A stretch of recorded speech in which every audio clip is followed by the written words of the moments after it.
I'd like to tell you about the strangest secret in the world.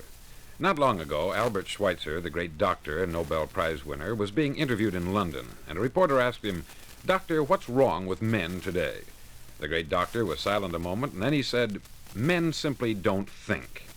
And it's about this that I want to talk with you. We live today in a golden age. This is an era that man has looked forward, dreamed of, and worked toward for thousands of years. But since it's here, we pretty well take it for granted. We in America are particularly fortunate to live in the richest land that ever existed on the face of the earth, a land of abundant opportunity for everyone. But do you know what happens? Let's take 100 men who start even at the age of 25. Do you have any idea what will happen to those men by the time they're 65? These 100 men who all start even at the age of 25 believe they're going to be successful. If you asked any one of these men if he wanted to be a success, he'd tell you that he did. And you'd notice that he was eager toward life, that there was a certain sparkle to his eye, an erectness to his carriage, and life seemed like a pretty interesting adventure to him. But by the time they're 65, 1 will be rich, 4 will be financially independent, 5 will still be working, 54 will be broke. Now think a moment. Out of the 100, only 5 make the grade.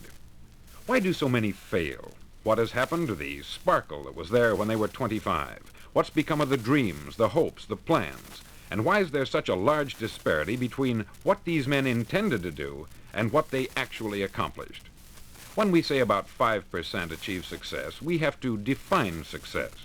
And here's the definition. Success is the progressive realization of a worthy ideal. If a man is working toward a predetermined goal and knows where he's going, that man is a success.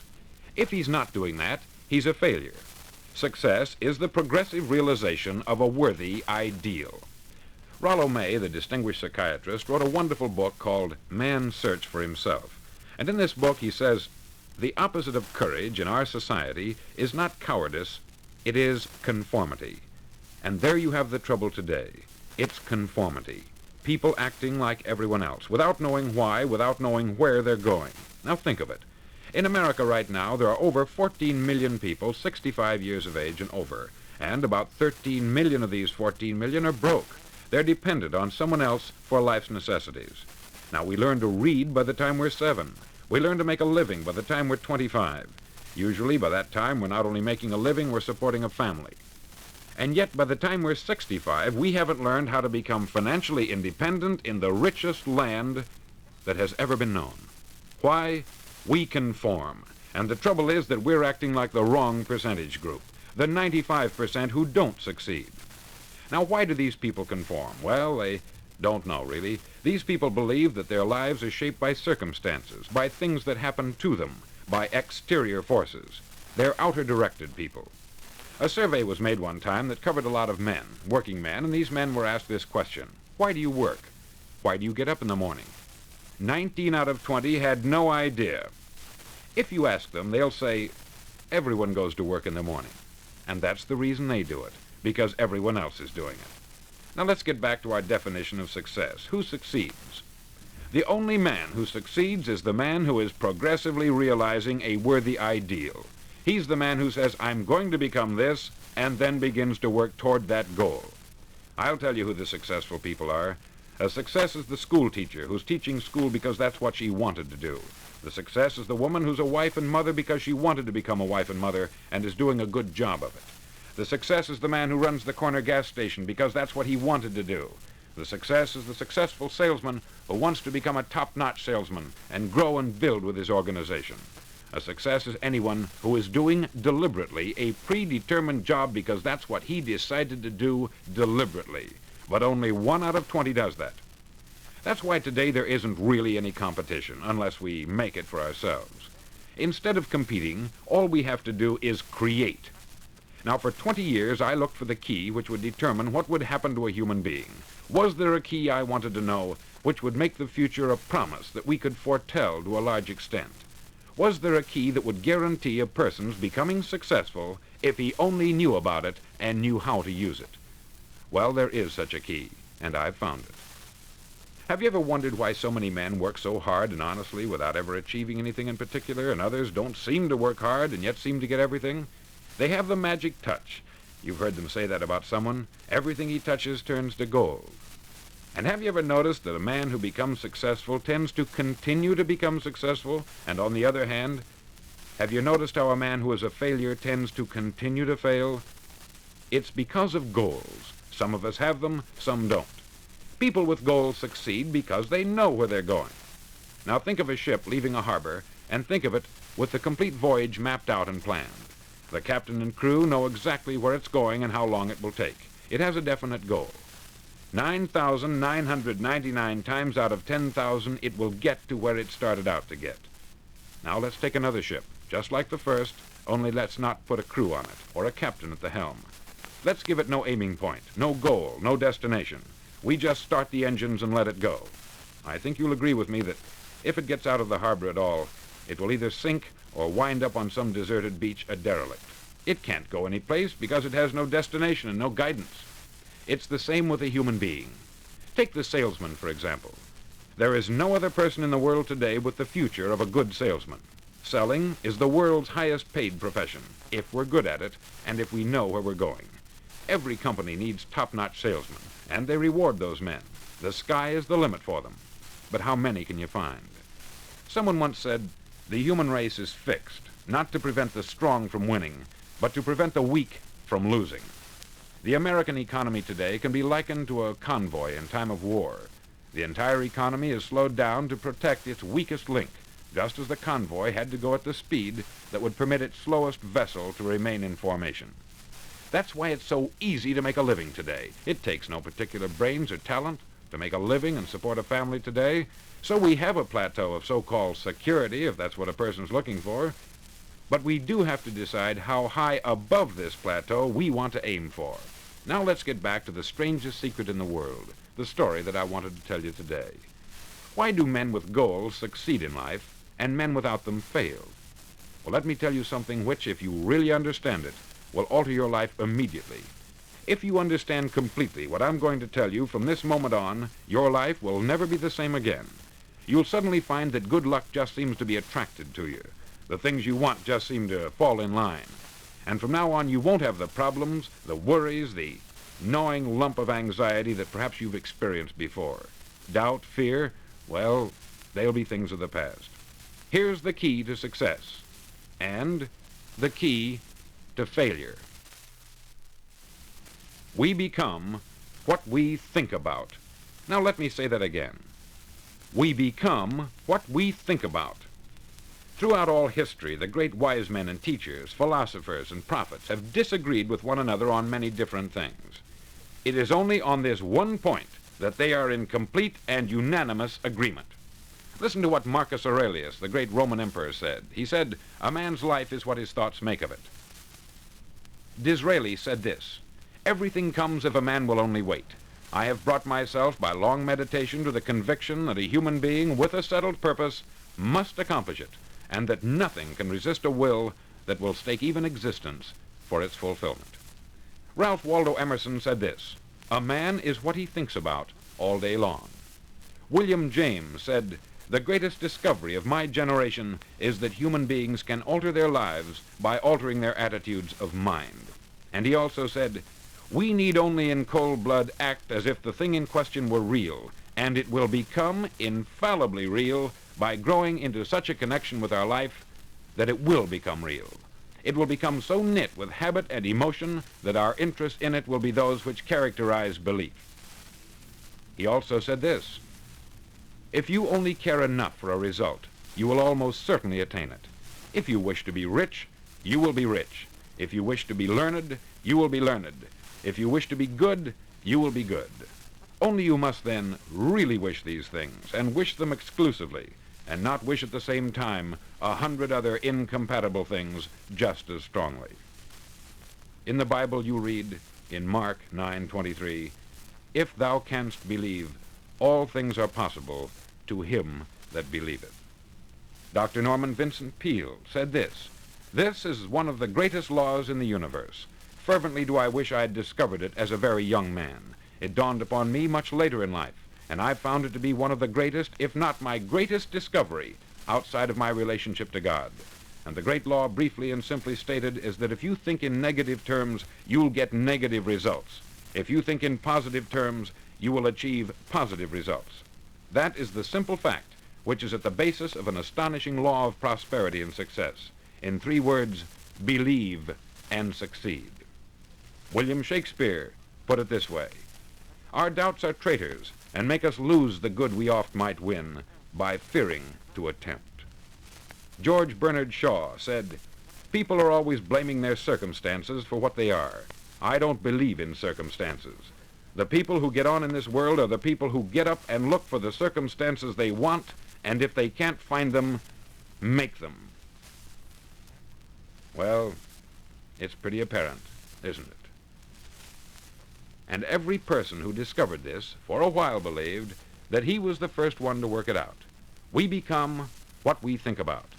Now, it stands to reason that a person who's thinking about a concrete and worthwhile goal is going to reach it, because that's what he's thinking about. And we become what we think about. Conversely, the man who has no goal, who doesn't know where he's going, and whose thoughts must therefore be thoughts of confusion and anxiety and fear and worry, becomes what he thinks about. His life becomes one of frustration, fear, anxiety, and worry. And if he thinks about nothing, he becomes nothing. Now, how does it work? Why do we become what we think about? Well, I'll tell you how it works as far as we know. Now, to do this, I want to tell you about a situation that parallels the human mind. Suppose a farmer has some land, and it's good, fertile land. Now, the land gives the farmer a choice. He may plant in that land whatever he chooses. The land doesn't care. It's up to the farmer to make the decision. Now, remember, we're comparing the human mind with the land, because the mind, like the land, doesn't care what you plant in it. It will return what you plant, but it doesn't care what you plant. Now, let's say that the farmer has 2 seeds in his hand. One is a seed of corn, the other is nightshade, a deadly poison. He digs 2 little holes in the earth, and he plants both seeds, one corn, the other nightshade. He covers up the holes, waters, and takes care of the land, and what will happen? Invariably, the land will return what is planted. As it's written in the Bible, as ye sow, so shall ye reap. Remember, the land doesn't care. It will return poison in just as wonderful abundance as it will corn. So up come the 2 plants, one corn, one poison. Now, the human mind is far more fertile, far more incredible and mysterious than the land, but it works the same way. It doesn't care what we plant. Success, failure. A concrete, worthwhile goal, or confusion, misunderstanding, fear, anxiety, and so on. But what we plant, it will return to us. You see, the human mind is the last great unexplored continent on the earth. It contains riches beyond our wildest dreams. It will return anything we want to plant. Now, you might say, well, if that's true, why don't people use their minds more? Well, I think they've figured out an answer to that, too. Our mind comes as standard equipment at birth. It's free, and things that are given to us for nothing, we place little value on. Things that we pay money for, we value. The paradox is that exactly the reverse is true. Everything that's really worthwhile in life came to us free. Our mind, our soul, our body, our hopes, our dreams, our ambitions, our intelligence, our love of family and children and friends. All these priceless possessions are free, but the things that cost us money are actually very cheap and can be replaced at any time. A good man can be completely wiped out and make another fortune. He can do that several times. Even if our home burns down, we can rebuild it, but the things we got for nothing, we can never replace. The human mind isn't used merely because we take it for granted. Familiarity breeds contempt. It can do any kind of job we assign to it, but generally speaking, we use it for little jobs instead of big, important ones. Universities have proved that most of us are operating on about 10% of our abilities. Decide now, what is it you want? Plant your goal in your mind. It's the most important decision you'll ever make in your entire life. Do you want to be an outstanding salesman, a better worker at your particular job? Do you want to go places in your company, in your community? All you've got to do is plant that seed in your mind. Care for it. Work steadily toward your goal, and it will become a reality. It not only will, there's no way that it cannot. You see, that is a law, like the laws of Sir Isaac Newton, the laws of gravity. If you get on top of a building and jump off, you'll always go down. You'll never go up. And it's the same with all the other laws of nature. They always work. They're inflexible. Think about your goal in a relaxed, positive way. Picture yourself in your mind's eye as having already achieved this goal. See yourself doing the things you will be doing when you've reached your goal. Ours has been called the phenobarbital age, the age of ulcers and nervous breakdowns. At a time when medical research has raised us to a new plateau of good health and longevity, far too many of us worry ourselves into an early grave trying to cope with things in our own little personal ways, without learning a few great laws that will take care of everything for us. These things we bring on ourselves through our habitual way of thinking. Every one of us is the sum total of his own thoughts. He is where he is because that is exactly where he really wants to be, whether he'll admit that or not. Each of us must live off the fruit of his thoughts in the future, because what you think today and tomorrow, next month and next year, will mold your life and determine your future. You're guided by your mind. I remember one time I was driving through Arizona and I saw one of those giant earth-moving machines roaring along the road at about 35 miles an hour with what looked like 20 tons of dirt in it, a tremendous, incredible machine, and there was a little man perched way up on top with the wheel in his hands guiding it. And as I drove along, I was struck by the similarity of that machine to the human mind. Just suppose you're sitting at the controls of such a vast source of energy.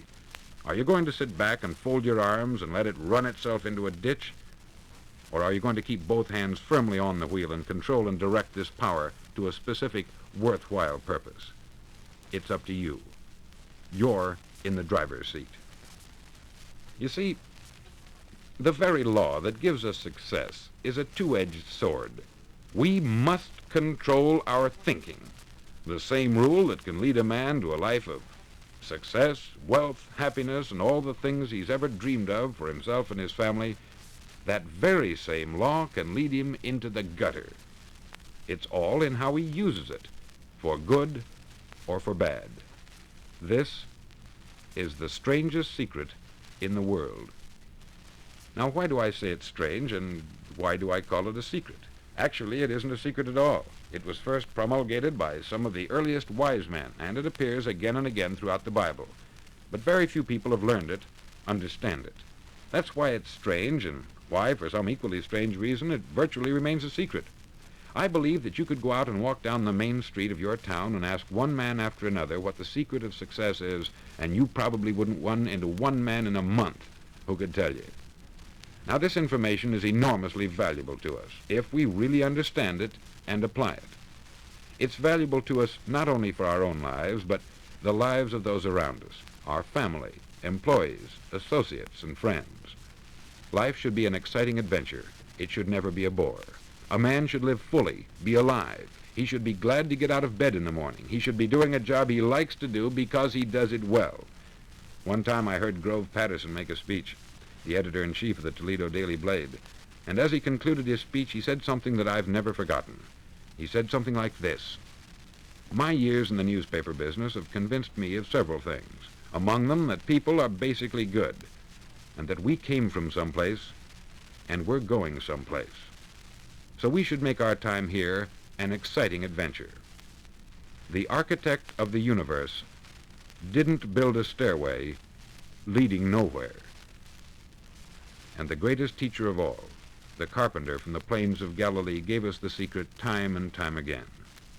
As ye believe, so shall it be done unto you."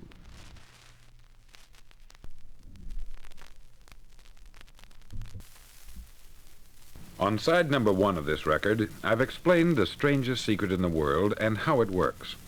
Now, on this side, I want to explain how you can prove to yourself the enormous returns possible in your own life by putting this secret to a practical test. I want you to make a test that will last 30 days. Now, it isn't going to be easy. If you'll give it a good try, it will completely change your life for the better.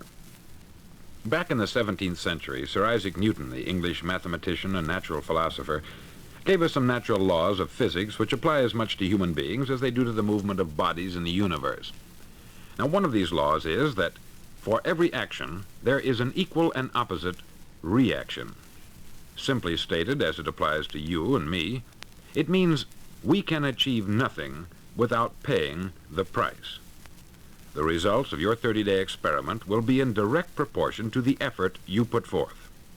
To be a doctor, you must pay the price of long years of difficult study. To be successful in selling, and remember that each of us succeeds to the extent of his ability to sell. Selling our families on our ideas, selling education in schools, selling our children on the advantages of living the good and honest life, selling our associates and employees on the importance of being exceptional people. To, of course, the profession of selling itself. But to be successful in selling our way to the good life, we must be willing to pay the price. Now, what is that price? Well, it's many things. First, it's understanding emotionally, as well as intellectually, that we literally become what we think about, that we must control our thoughts if we're to control our lives. It's understanding fully that, as ye sow, so shall ye reap. Secondly, it's cutting away all the fetters from the mind and permitting it to soar as it was divinely designed to do. It's the realization that your limitations are self-imposed, and that the opportunities for you today are enormous beyond belief. It's rising above narrow-minded pettiness and prejudice. Thirdly, to use all your courage to force yourself to think positively on your own problem, to set a definite and clearly defined goal for yourself, to let your marvelous mind think about your goal from all possible angles, to let your imagination speculate freely upon many different possible solutions, to refuse to believe there are any circumstances sufficiently strong to defeat you in the accomplishment of your purpose, to act promptly and decisively when your course is clear, and to keep constantly aware of the fact that you are, at this moment, standing in the middle of your own acre of diamonds, as Russell Conwell used to point out. Fourth, save at least 10% of what you earn. It's also remembering that no matter what your present job, it has enormous possibilities if you're willing to pay the price. Now let's just go over the important points in the price each of us must pay to achieve the wonderful life that can be ours. It is, of course, worth any price. 1, you will become what you think about. 2, remember the word imagination. Let your mind soar. 3, courage. Concentrate on your goal every day. 4, save 10% of what you earn. And action. Ideas are worthless unless we act on them.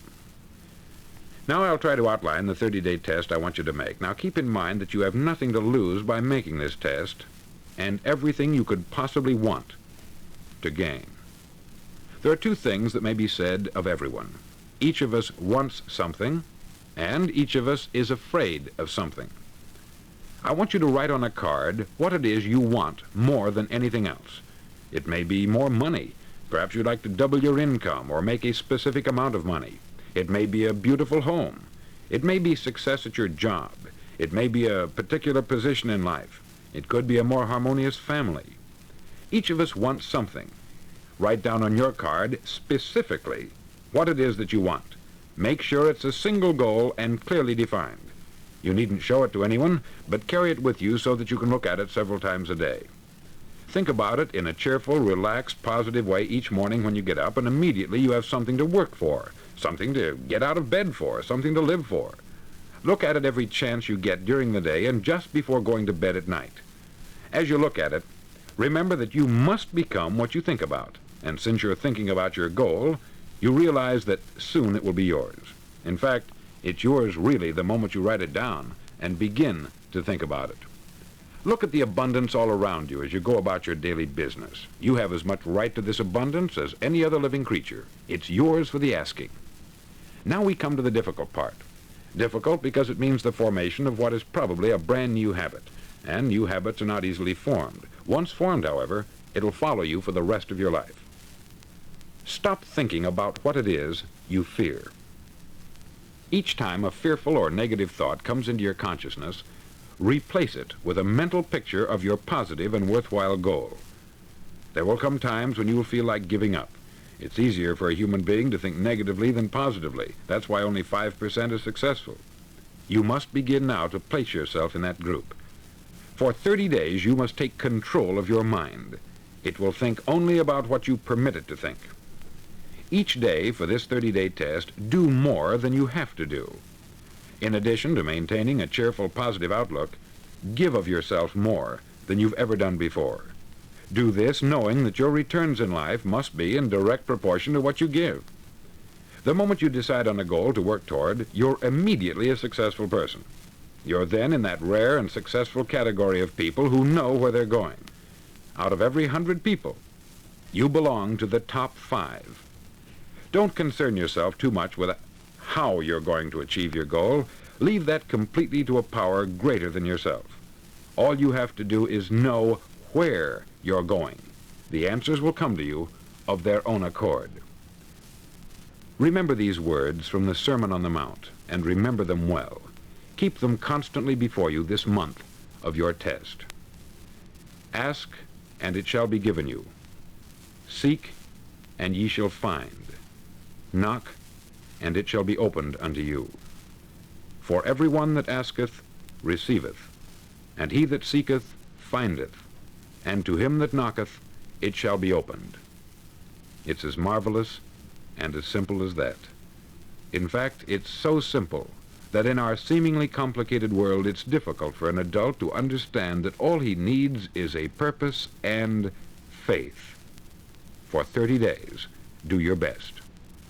If you're a salesman, go at it as you've never done before, not in hectic fashion, but with the calm, cheerful assurance that time well spent will give you the abundance in return you deserve and want. If you're a homemaker, devote your 30-day test to complete giving of yourself without thinking about receiving anything in return, and you will be amazed at the difference it makes in your life. No matter what your job, do it as you've never done it before for 30 days. And if you've kept your goal before you every day, you'll wonder and marvel at this new life you've found. Dorothea Brand, outstanding editor and writer, discovered it for herself and tells about it in her fine book, Wake Up and Live. Her entire philosophy is reduced to the words, act as though it were impossible to fail. She made her own test with sincerity and faith, and her entire life was changed to one of overwhelming success. Now you make your test for 30 full days. Don't start your test until you've made up your mind to stick with it. You see, by being persistent, you're demonstrating faith. Persistence is simply another word for faith. If you didn't have faith, you would never persist. If you should fail during your first 30 days, by that I mean suddenly find yourself overwhelmed by negative thoughts, you've got to start over again from that point and go 30 more days. Gradually, your new habit will form until you find yourself one of that wonderful minority to whom virtually nothing is impossible. Don't forget the card. It's vitally important as you begin this new way of living. On one side of the card, write your goal, whatever it may be. On the other side, write the words we've quoted from the Sermon on the Mount. Ask, and it shall be given you. Seek, and ye shall find. Knock, and it shall be opened unto you.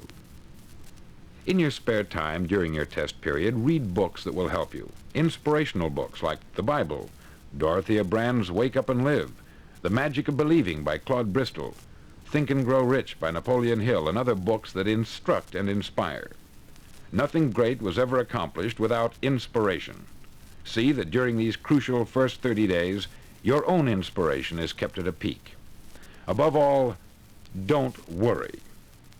Worry brings fear, and fear is crippling. The only thing that can cause you to worry during your test is trying to do it all yourself. Know that all you have to do is hold your goal before you. Everything else will take care of itself. Remember also to keep calm and cheerful. Calm and cheerful. Don't let petty things annoy you and get you off course. Now, since making this test is difficult, some may say, well, why should I bother? Well, look at the alternative. No one wants to be a failure. No one really wants to be a mediocre individual. No one wants a life constantly filled with worry, fear, and frustration. Therefore, remember that you must reap that which you sow. If you sow negative thoughts, your life will be filled with negative things. If you sow positive thoughts, your life will be cheerful, successful, and positive. Now, gradually, you'll have a tendency to forget what you've heard on this record. Play it often. Keep reminding yourself of what you must do to form this new habit. Gather your whole family about and listen to what's been said here at regular intervals. You know, most men will tell you that they want to make money without understanding the law. The only people who make money work in the mint. The rest of us must earn money. This is what causes those who keep looking for something for nothing or a free ride to fail in life. The only way to earn money is by providing people with services or products which are needed and useful. We exchange our product or service for the other man's money. Therefore, the law is that our financial return will be in direct proportion to our service. Success is not the result of making money. Making money is the result of success. And success is in direct proportion to our service. Most people have this law backwards. They believe that you're successful if you earn a lot of money. The truth is that you can only earn money after you're successful. It's like the story of the man who sat in front of the stove and said to it, "Give me heat, and then I'll add the wood." How many men and women do you know, or do you suppose there are today, who take the same attitude toward life? There are millions. We've got to put the fuel in before we can expect heat. Likewise, we've got to be of service first before we can expect money. Don't concern yourself with the money. Be of service. Build, work, dream, create. Do this, and you'll find there's no limit to the prosperity and abundance that will come to you. Prosperity is founded upon a law of mutual exchange. Any person who contributes to prosperity must prosper in turn himself. Sometimes the return will not come from those you serve, but it must come to you from someplace, for that is the law. For every action, there is an equal and opposite reaction. As you go daily through your 30-day test period, remember that your success will always be measured by the quality and quantity of service you render, and money is a yardstick for measuring this service. No man can get rich himself unless he enriches others. There are no exceptions to a law.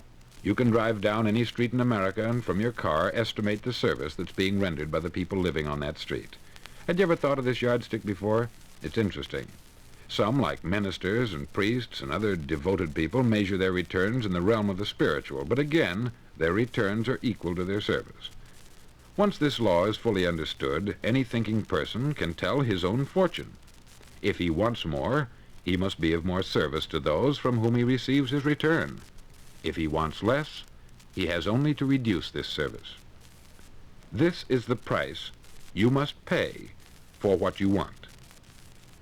If you believe you can enrich yourself by deluding others, you can only end by deluding yourself. It may take some time, but just as surely as you breathe, you'll get back what you put out. Don't ever make the mistake of thinking you can avert this. It's impossible. The prisons and the streets where the lonely walk are filled with people who tried to make new laws just for themselves. We may avoid the laws of man, but there are greater laws that cannot be broken. An outstanding medical doctor recently pointed out 6 steps that will help you realize success. 1, set yourself a definite goal. 2, quit running yourself down. 3, stop thinking of all the reasons why you cannot be successful, and instead think of all the reasons why you can. 4, trace your attitudes back through your childhood and try to discover where you first got the idea you couldn't be a success, if that's the way you've been thinking. 5, change the image you have of yourself by writing out a description of the person you would like to be. And 6, act the part of the successful person you have decided to become. The doctor who wrote those words is a noted West Coast psychiatrist, David Harold Fink, M.D. Do what all the experts since the dawn of recorded history have told you must do. Pay the price by becoming the person you want to become. It's not nearly as difficult as living unsuccessfully. Make your 30-day test. Then repeat it. Then repeat it again. Each time it will become more a part of you until you'll wonder how you could ever have lived any other way. Live this new way, and the floodgates of abundance will open and pour over you more riches than you may have dreamed existed. Money? Yes, lots of it. But what's more important, you'll have peace. You'll be in that wonderful minority who lead calm, cheerful, successful lives. Start today. You have nothing to lose, but you have a life to win.